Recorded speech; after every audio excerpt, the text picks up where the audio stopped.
Vamos dar então continuidade ao nosso estudo a respeito da membrana plasmática, o transporte pela membrana. E ainda nessa aula nós vamos adentrar no citoplasma, estudar o citoesqueleto. Então, quando uma substância vai entrar na célula e essa substância não entra por permeabilidade seletiva, por transporte passivo ou ativo, porque ela é de um tamanho muito grande, nós temos o transporte em massa. O transporte em massa, ou em quantidade, ele é o transporte de grandes moléculas, tanto para dentro da célula, quanto de dentro para fora. E aí nós vamos ter a endocitose e a exocitose. A endocitose, como o próprio nome diz, endo, é a entrada, o englobamento de partículas. Esse englobamento de partículas, que são partículas de alto peso molecular e geralmente em grande quantidade, ele pode ser partícula sólida ou líquida. Quando a partícula vai entrar na célula e ela é sólida, a gente chama de fagocitose. Quando a partícula vai entrar na célula e ela é líquida, eu chamo de pinocitose. Então, fagocitose e pinocitose são partículas em grande quantidade que vão ser englobadas pela célula, certo? Mas também pode ter substâncias que vão ser liberadas, que vão ser eliminadas pela célula. E aí eu chamo esse processo de exocitose. A exocitose é toda e qualquer saída de substância da célula. No entanto, se essa exocitose for culminada pela liberação de uma substância que é um resíduo, uma substância tóxica, um resto alimentar, eu posso chamar isso de plasmocitose, tá? Então, endocitose, englobamento, exocitose, eliminação. A endocitose, se a partícula é sólida, fagocitose, se a partícula é líquida, pinocitose. Se a eliminação de alguma substância, que é a exocitose, for algum resíduo, eu chamo de plasmocitose. E aí nós teremos aqui a fagocitose, então aqui eu tenho uma célula qualquer, e aqui eu tenho uma partícula sólida que vai adentrar nessa célula. Essa célula aqui, ela vai estar englobando por fagocitose pelo fato dessa substância ser sólida. E se a substância é líquida, eu chamo de pinocitose. Lembre-se sempre, pinga. Se pinga é líquido, né? Então, pinocitose, pinga. Então, é substância líquida que está sendo incorporada. Está entrando na célula, endocitose. E aí, a gente pode aplicar a fagocitose em várias situações, problemas. Como, por exemplo, os leucócitos, que são as células brancas do nosso sangue, eles são responsáveis por fazer a defesa do nosso corpo. Quando a gente entra em contato com algum fungo, bactéria, vírus, quem vai lá e combate esses antígenos são os leucócitos. Então, os leucócitos, eles têm a capacidade de abandonar o vaso sanguíneo, eles passam pelo epitélio que reveste o vaso sanguíneo, ele consegue se modificar o seu formato e ir na região de infecção, onde está presente a substância ser fagocitada. Então, o leucócito sai por diapidese. Então, associar isso, as questões podem associar que a fagocitose está intimamente relacionada à diapidese. O que é a diapidese? A saída do leucócito do vaso sanguíneo em direção à substância ser fagocitada. Por que fagocitada? Porque é uma substância sólida, é uma bactéria, um fungo, um protozoário, um vírus que está aqui e o leucócito vai englobar para digerir e matar esse antígeno. Outra situação que eu tenho fagocitose é em situações alimentares. Existem seres vivos que, para se alimentar, precisam fazer o processo do quê? De fagocitose. Os protozoários, principalmente, os sarcodíneos, né, que a gente estuda lá no reino protista, eles formam os pseudópodes, que é esses falsos pés, e que englobam partículas sólidas para sua alimentação.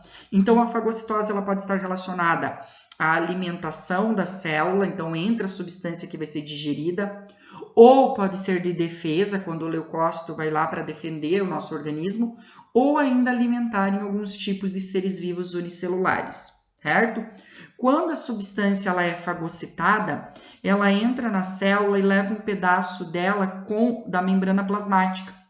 formando o fagossomo, né, que vai ser digerido pelo lisossomo, né, no processo aí de heterofagia. E quando a substância líquida entra na célula, ela também leva um pedaço da membrana plasmática, formando, portanto, o pinossomo. O fagossomo e o pinossomo, na verdade, é a substância ou fagocitada ou pinocitada, envolta por uma membrana, certo? E aí, nós vamos entrar agora no citoplasma, no estudo do citoesqueleto. Assim como nós temos um esqueleto formado por ossos, as células também têm um esqueleto, que é o citoesqueleto. Só que o citoesqueleto da célula não é formado por ossos, e sim por proteínas. Existem 3 elementos que formam o citoesqueleto: os microtúbulos, os microfilamentos e os filamentos intermediários, certo?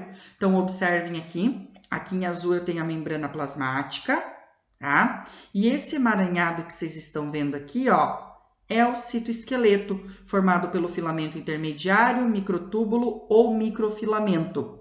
Quando a gente vê o desenho de uma célula, os autores geralmente não colocam o citoesqueleto sobre o citoplasma. Por quê? Porque ficaria confuso o estudo das organelas, do núcleo, das estruturas celulares, mediante a presença do citoesqueleto, tá? Então, o citoesqueleto é formado por esses 3 elementos. Qual que é o critério de classificação e diferenciação? Cada elemento do citoesqueleto tem um tamanho. Cuidado para não se confundir com os nomes. Apesar de estar escrito micro, ele é o maior. O microtúbulo é o elemento do citoesqueleto de maior extensão, de maior tamanho, tendo aí 25 nanômetros. Quando eu falo maior, é no sentido celular, né, gente? Que é tudo microscópico. Então, 25 nanômetros microtúbulos. Os filamentos intermediários de 8 a 12 nanômetros e o microfilamento 8 nanômetros. E cada um é formado por um tipo de proteína específica. Então, observe, aqui estão os 3 elementos do citoesqueleto: microfilamento, filamento intermediário e microtúbulo, do menor para o maior, e eles são formados por proteínas. Que proteína que forma o microfilamento, que é o menor deles aqui, ó? Actina e miosina. É como se fosse 2 colares de pérola, né? A pérola é circular, representando aí as proteínas, e você enosasse eles, os 2 juntos. Qual que é a principal função do microfilamento? Tá? Manutenção do formato celular e, eventualmente, quando a célula precisa mudar de formato, ele se desfaz, fazendo com que a célula possa se retorcer. No caso do exemplo do leucócito que a gente acabou de ver, né? Que ele tem um formato aí redondinho, todo irregular, e precisa se modificar de formato para poder sair do vaso sanguíneo, certo? O microfilamento também atua em processos de divisão celular, tá? Os filamentos intermediários, então ele tem um tamanho um pouquinho maior que o microfilamento, né? Então tem o tamanho médio, ficando entre o microtúbulo e o microfilamento, e ele é formado por uma proteína, a queratina. Então, a queratina está presente no filamento intermediário. É como se você pegasse 3 colares de pérola e enrolasse eles, né? Então, tá aqui, ó, a representação tridimensional. Vou até retornar aqui, ó, as 3 estruturas, né, formando aí o filamento intermediário. Principais funções do filamento intermediário. Esse aqui estabiliza o formato celular.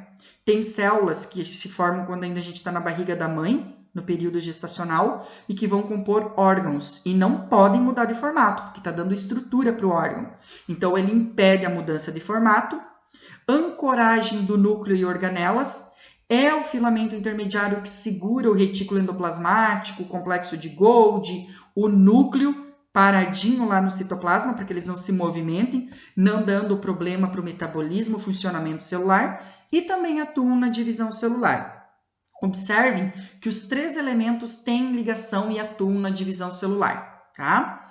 E, por fim, o microtúbulo, que é esse aqui, ó, formado por tubulina, a proteína que forma eles, que são essas proteínas circulares, que se dispõe no formato cilíndrico helicoidal. Observe que ela está no formato de mola, de hélice, formando um cilindro oco.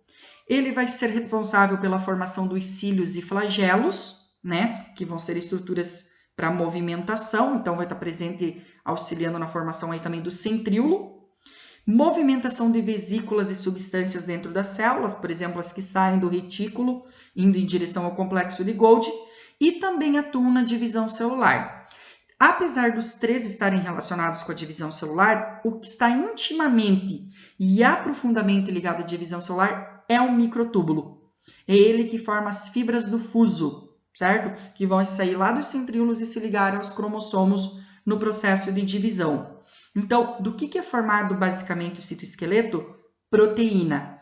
Muito cuidado porque as questões vão colocar que é formado por carboidrato e não é carboidrato, é proteína. Então, os três elementos que formam o citoesqueleto de acordo com sua constituição, seu tipo de proteína específica, o seu tamanho e as suas funções lá no citoesqueleto dentro do conteúdo intracelular.